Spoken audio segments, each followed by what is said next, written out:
In nomine Patris et Filii et Spiritus Sancti, Pater noster, qui es in celis, sanctificetur nomen tuum, adveniat regnum tuum, fiat voluntas tua, sicut in cielo et in terra.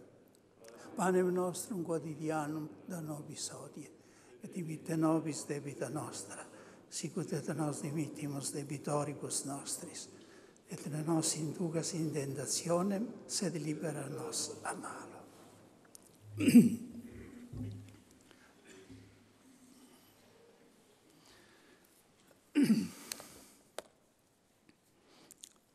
Consolate il mio popolo, tolažite moje ljudstvo, govori vaš Bog. S temi Izajevimi besedami se je začelo prvo berilo druge adventne nedelje. Gre za povabilo, celo za ukaz, ki je trajno aktualen, namenjen pastirjem in pridigarjem cerkve. Danes hočemo sprejeti to povabilo in premišljevati o oznanilu, daleč najbolj tolažilnem, ki nam ga ponuja vera v Kristusa. Druga večna resnica, ki jo je pandemija prinesla na površje, je negotovost in minljivost vseh stvari. Vse mine, bogastvo, zdravje, lepota, fizična moč. To imamo ves čas pred očmi. Dovolj je, če primerjamo današnje fotografije, naše in slavnih osebnosti, s tistimi izpred 20 ali 30 let, da se tega zavedamo. Omamljeni od življenjskega ritma, na vse to nismo pozorni. Ne zaustavljamo se, da bi iz tega potegnili potrebne sklepe. In nenadoma se je vse, kar smo imeli za nekaj samoumevnega, izkazalo za krhko, kot ledena plošča, po kateri veselo drsamo, ki pa se nenadoma zlomi pod nogami in potonemo na dno. Nevihta je dejal sveti oče v tistem nepozabnem blagoslovu Urbi et Orbi 27. marca letos. Razkrinka našo ranljivost in pusti odkrite vse lažne in odvečne gotovosti, s katerimi smo gradili koledarje svojih obveznosti, načrte, svoje navade in prednostne naloge.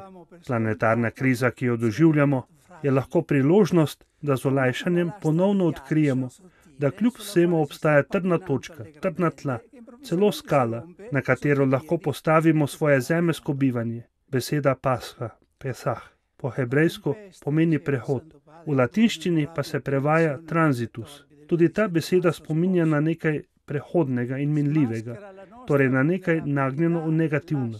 Sveti Avguštin je to težavo zaznal in jo je rešil na razsvetljujoč način. Živeti pasho, pojasnjuje, res pomeni iti mimo, toda iti mimo k temu, kar ne mine.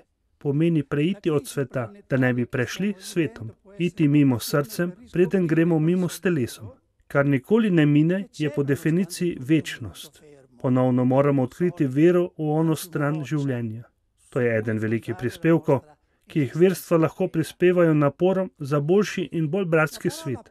Pomaga nam razumeti, da smo vsi sopotniki na poti k skupni domovini, kjer ni rasnih ali narodnostnih razlik. Skupna nam ni samo pot, ampak tudi cilj. S precej različnimi predstavami in zvezami je to skupna resnica vseh velikih verstev. Vsaj tistih, ki verujejo v osebnega Boga.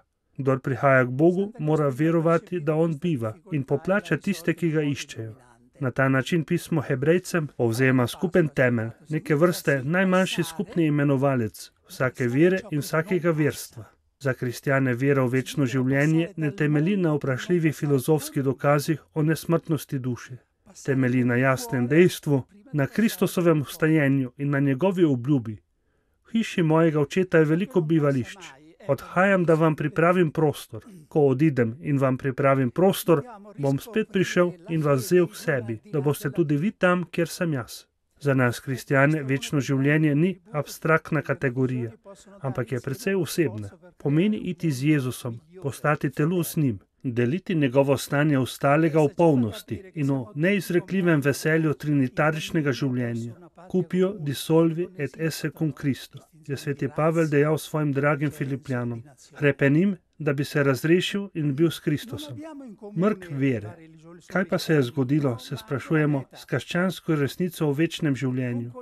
V našem času, ki mu gospodujeta fizika in kozmologija, se ateizem kaže predvsem kot zanikanje obstoja nekega stvarnika sveta. V 19. stoletju se je raje kazal kot zanikanje onostranstva. Hegel je trdil, da kristjani energije, ki so namenjene zemlji, zapravljajo v nebesih. Feuerbach in predvsem Marx, ki sta sprejela to kritiko, sta se borila proti verovanju v življenje po smrti, trdeč, da odtujuje od zemeljskega prizadevanja. Misel na osebno preživetje v Bogu je zamenjala misel o preživetju v vrsti in o družbi prihodnosti.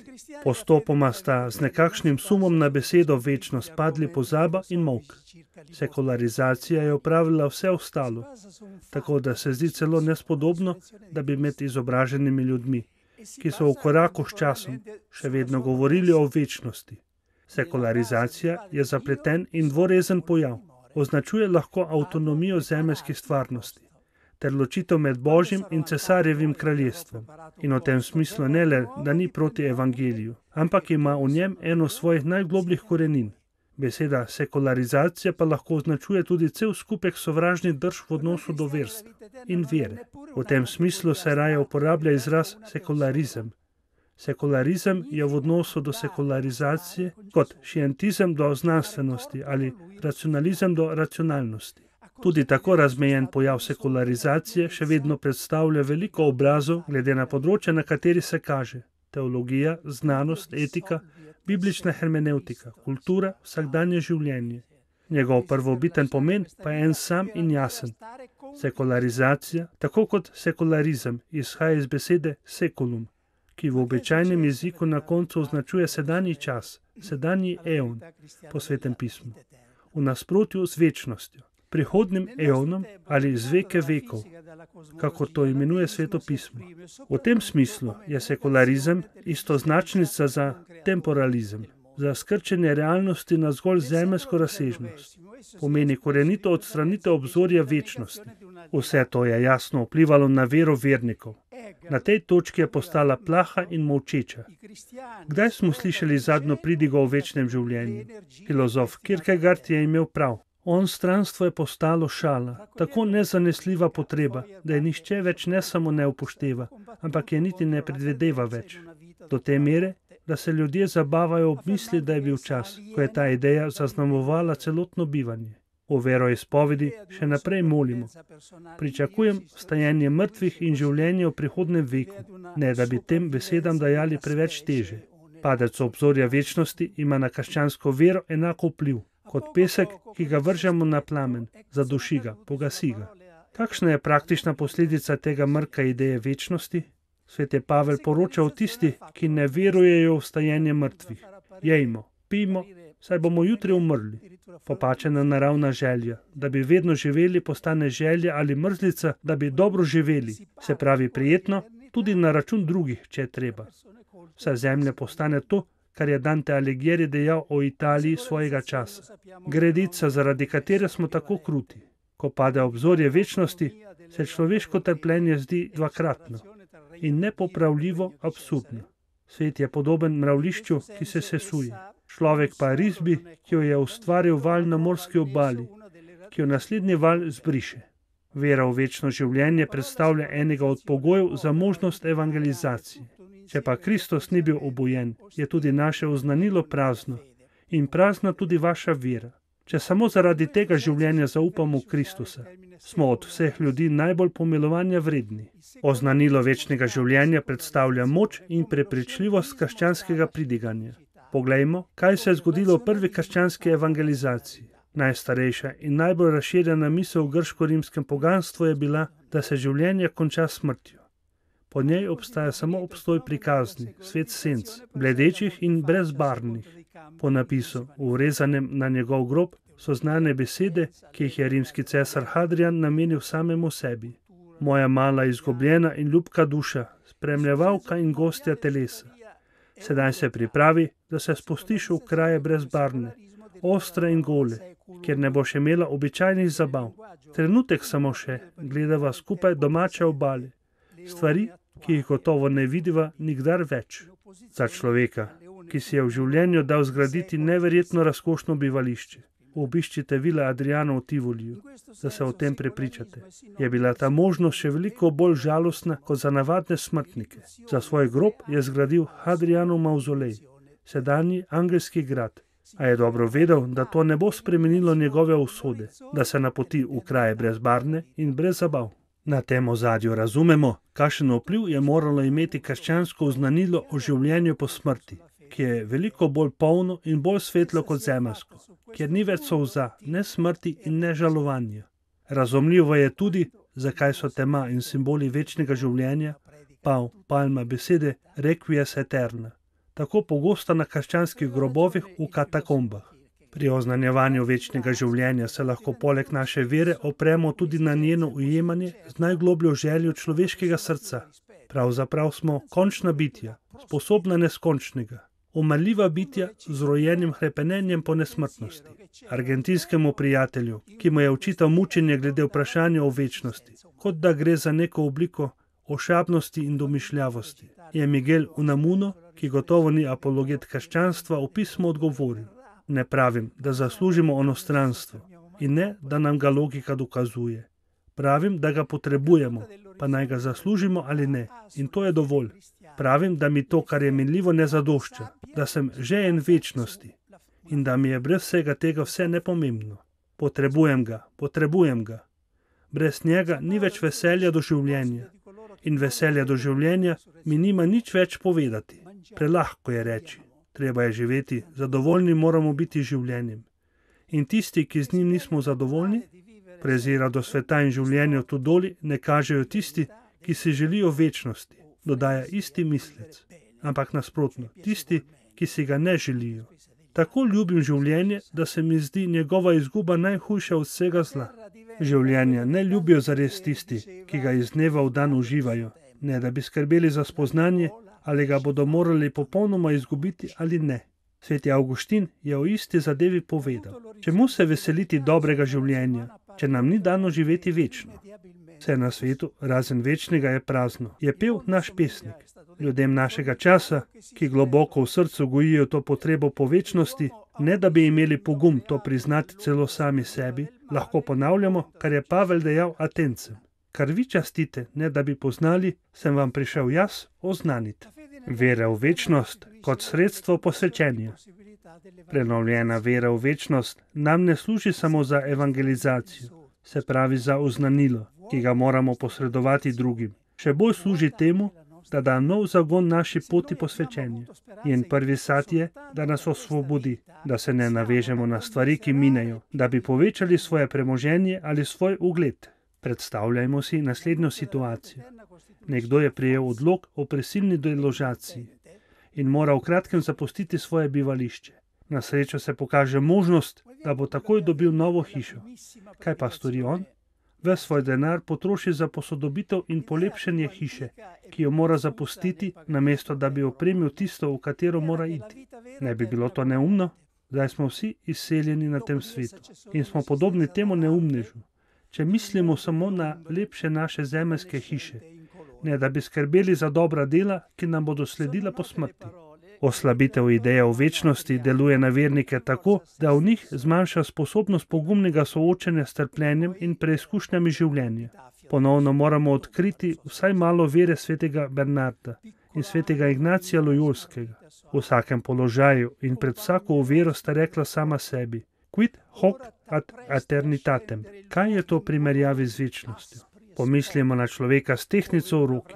Ena od tistih tehtnic imenuje se stadere, rimska tehtnica, ki jih držimo z eno samo roko in imajo na eni strani krožnik, v katerega se polaga stvari za tehtanje, na drugi strani pa nazobčano palico, ki drži težo ali mero. Če mera pade na tla ali se izgubi, vse, kar smo položili na krožnik, visoko dvigne nazobčano palico in tehtnico nagne proti tlom. Vse ima premoč, celo pest perja. Tako je z nami, kadar izgubimo mero za vse, kar je večnost. Zemeljske stvari in trpljenje zlahka vržejo našo dušo na tla.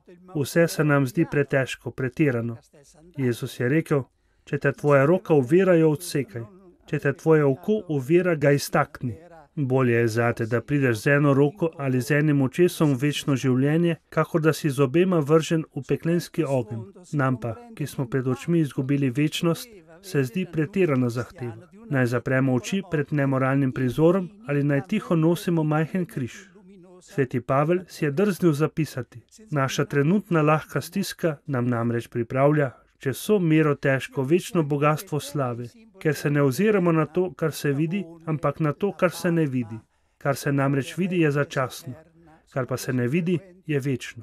Breme stiske je lahko ravno zaradi tega, ker je trenutno, glede na tisto v slavi, čez vso mero težko prav zato, ker je večno. Zato isti apostol lahko reče: mislim namreč, da se trpljenje sedanjega časa ne da primerjati s slavo, ki se bo razodela v nas.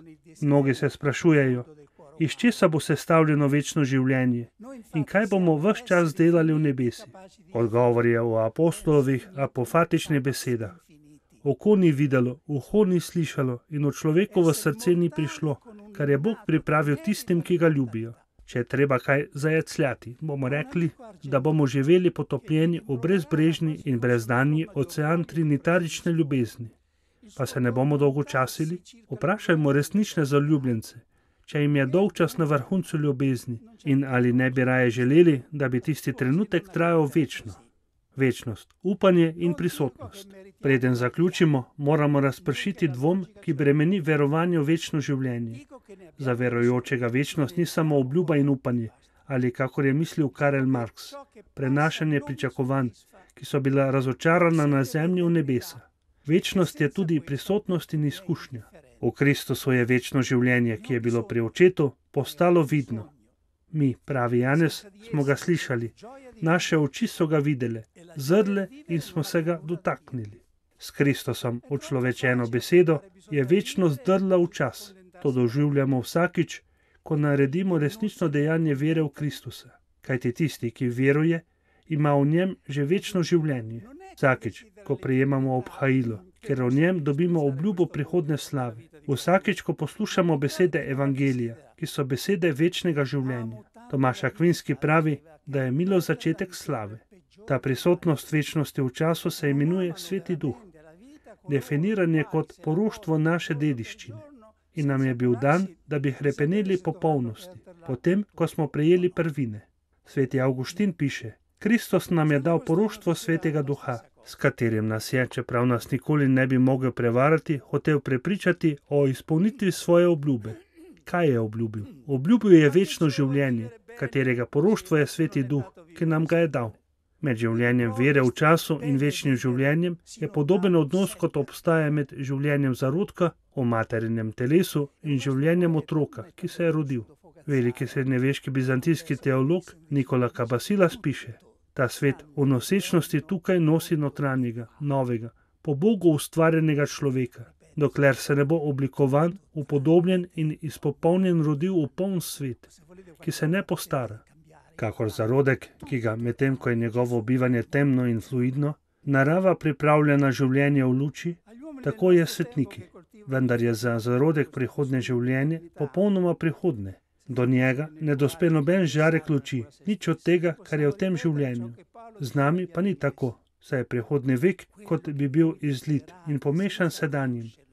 Zato je svetnikom podeljeno, da se ne samo odpirajo in se pripravljajo na življenje, ampak da v njem živijo in delujejo.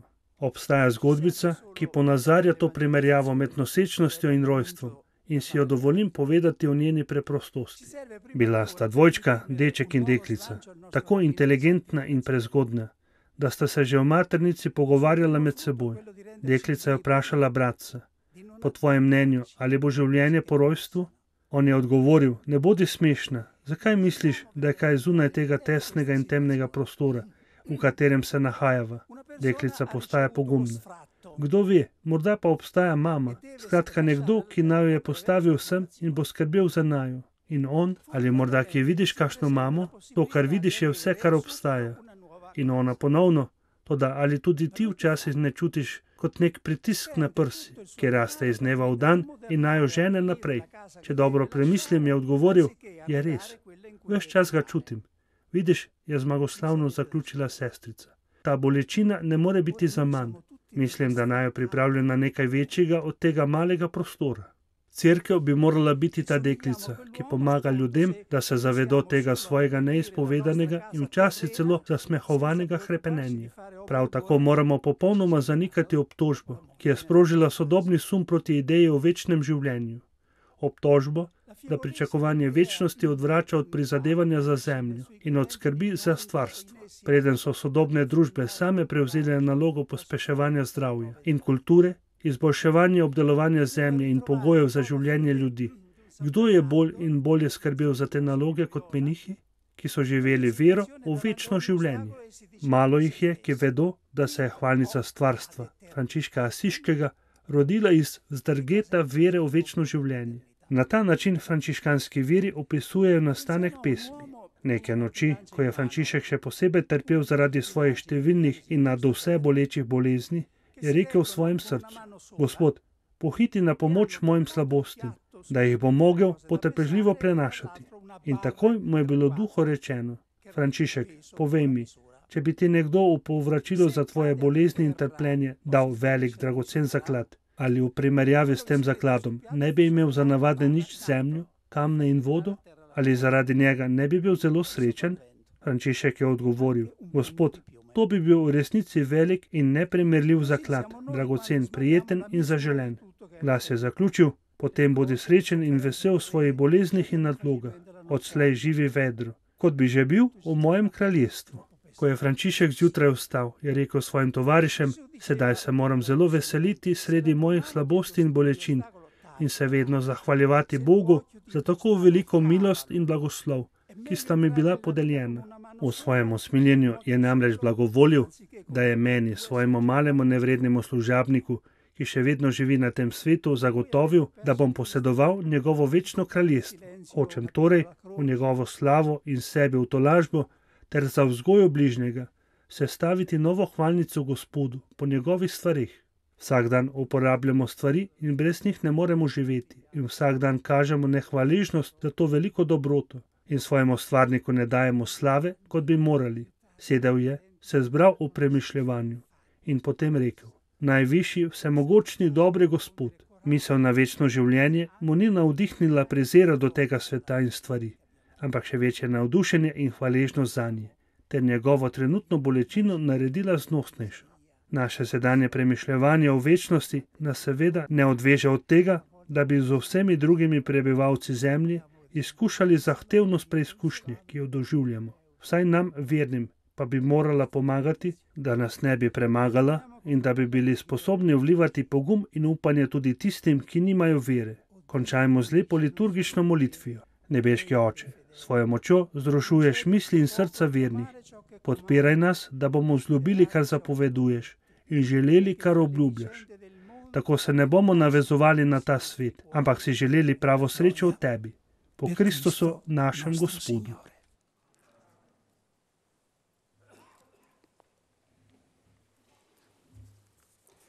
Gloria Patri et Filio et Spiritui Sancto.